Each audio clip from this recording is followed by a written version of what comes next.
Installing a boot media.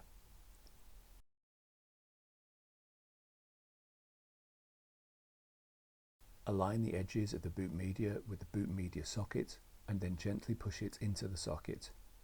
Check the boot media to make sure that it is seated squarely and completely in the socket. Push the blue locking button, then push the boot media all the way down, and finally release the locking button to lock the boot media in place. To reinstall the mezzanine card, align the socket on the motherboard with the socket on the mezzanine card, and then gently seat the card in the socket. Fasten the 3 thumb screws on the mezzanine card. Reinstall the mezzanine bezel. Reinstall the controller module cover. Reinstall the controller module. Transfer the boot image to the boot media.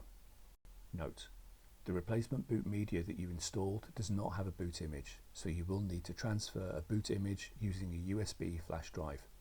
Refer to the education course for the procedure. Restore automatic giveback and auto support.